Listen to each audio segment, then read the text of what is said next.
Isang mapagpalang araw po sa ating lahat. Binabati ko na po muna.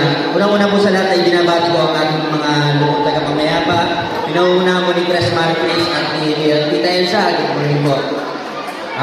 Pangalawa po ang ating mga tanod, mga staff, utility na nag-ayos po dito sa ating barangay, ang mga BOD po na Istanbul at Villa Stella na nandito po, ang aking mga kasama na kagawad, former Kapitan Mauro D. Galang at ang ating butihing Kapitan Oli Galang. Maraming salamat po dahil nandito po kayo upang tukayan ng aming barangay assembly.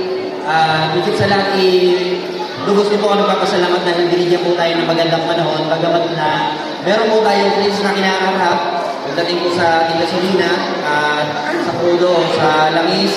Alam naman po natin na lahat po tayo apektado, pero nandito pa rin po tayo at lumalaban po kahit may krisis.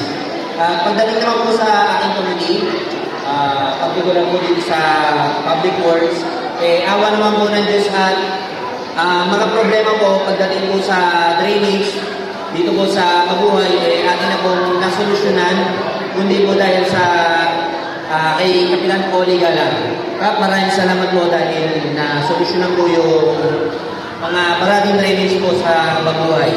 Dito naman po sa Baclaran, operating naman po ang ating CCTV na may pagkakataon na nagkaroon ng aberya o sa una sa ating mga barangay, huwag po kayo may pupunta po sa ating tanggapan.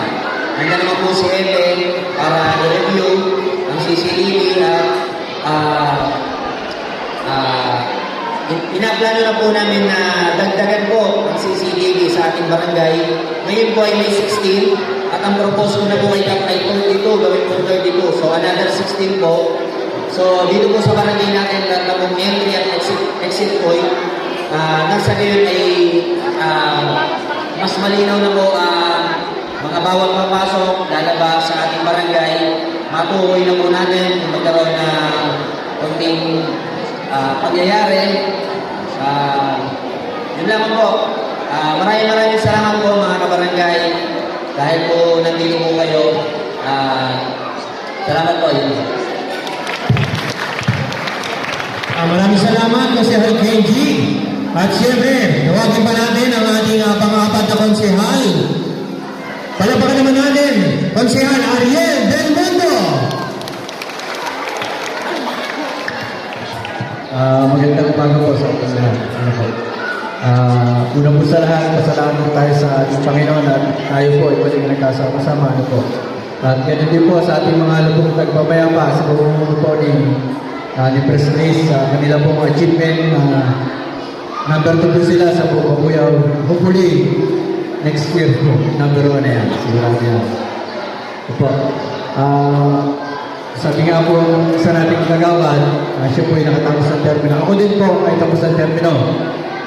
Kaya lubos po, pasasalamat ko sa inyo sa bawat isang narito. Kulang po yung salitang pasasalamat para ako po ay inyong matapusin sa termino. Muli po, kahit naman po matatapos na yung termino natin, hindi naman po ibig sabihin nun, wala na tayo. Tayo pa rin po, ay kung ano pa rin yung nakagisa natin sa ating panunungkulan, tutulong pa rin po tayo sa abot ng ating makakaya. Bilang punigi po ng environment, kapakailan po, nagpatubad po ang ating kapitan, kasama po ang ibang mga sektor, ang ating po lahat ng staff, nagkaroon po ng linang drive dito. Ganun din po, kung makikita nyo, yung ating baybayin, nabawasan po ng konti. Although, hindi po 100% ang pagbabawas ng mga basura dito, unti-unti po na magtutulong-tulungan natin. Yan po ay sa pamumuno ng ating mga bantay-lawa na talaga namang 15 araw silang nag-abot at nagtutulong ng basura. So ano po, bilang isang committee rin po ng environment, pinapaalala po sa inyo na yung po mga basura natin sa bahay po natin na ginigil na rin natin, huwag po nating ilagay o itapon sa kapitbahay natin. Yung pong basura natin, sa atin po yun. Huwag na po natin ilagay sa may mga oras naman po at paghahakot ng basura. So nakikiusap po ang Bunsang Dunyan upang mapanatili natin yung kaayusan at kalinisan sa ating barangay. Sa atin po muna magsimula ang kalinisan. Yun po ay malaking tulong na po para sa ating kalikasan. Yun lang po at magandang umaga po sa inyo. Thank you po.